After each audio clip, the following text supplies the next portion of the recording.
Kickserve is a program that is used as a customer relationship management program. A lot of contractors and service-oriented businesses use it. So we're going to give you a little walkthrough on how to manage over your customer portal a little bit better here. So first thing that's going to happen as a new customer is you're going to view an estimate that comes in. And so that's going to open up another screen. And here you have the ability to look over your estimate, and then you have the ability to download or request a modification to it. And then you can also print it. And then you can view any attachments that go along with it. When you select view attachments, you can see messages, chargers, notes, and also your attachments. So you can open those attachments up by selecting here. Now, if you ever want to go home, you hit the top left-hand corner. You can look over here and go back to view your estimate. You sort of have the ability to navigate, but knowing that this is kind of always your home key.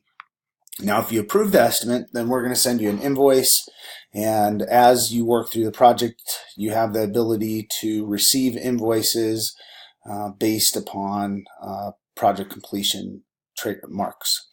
So then the other thing that you're going to receive is messages. So when you receive a message, you reply to the conversation.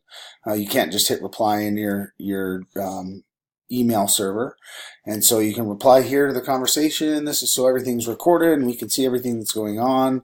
Then once you're completed with that, you hit send reply if you want to send a reply.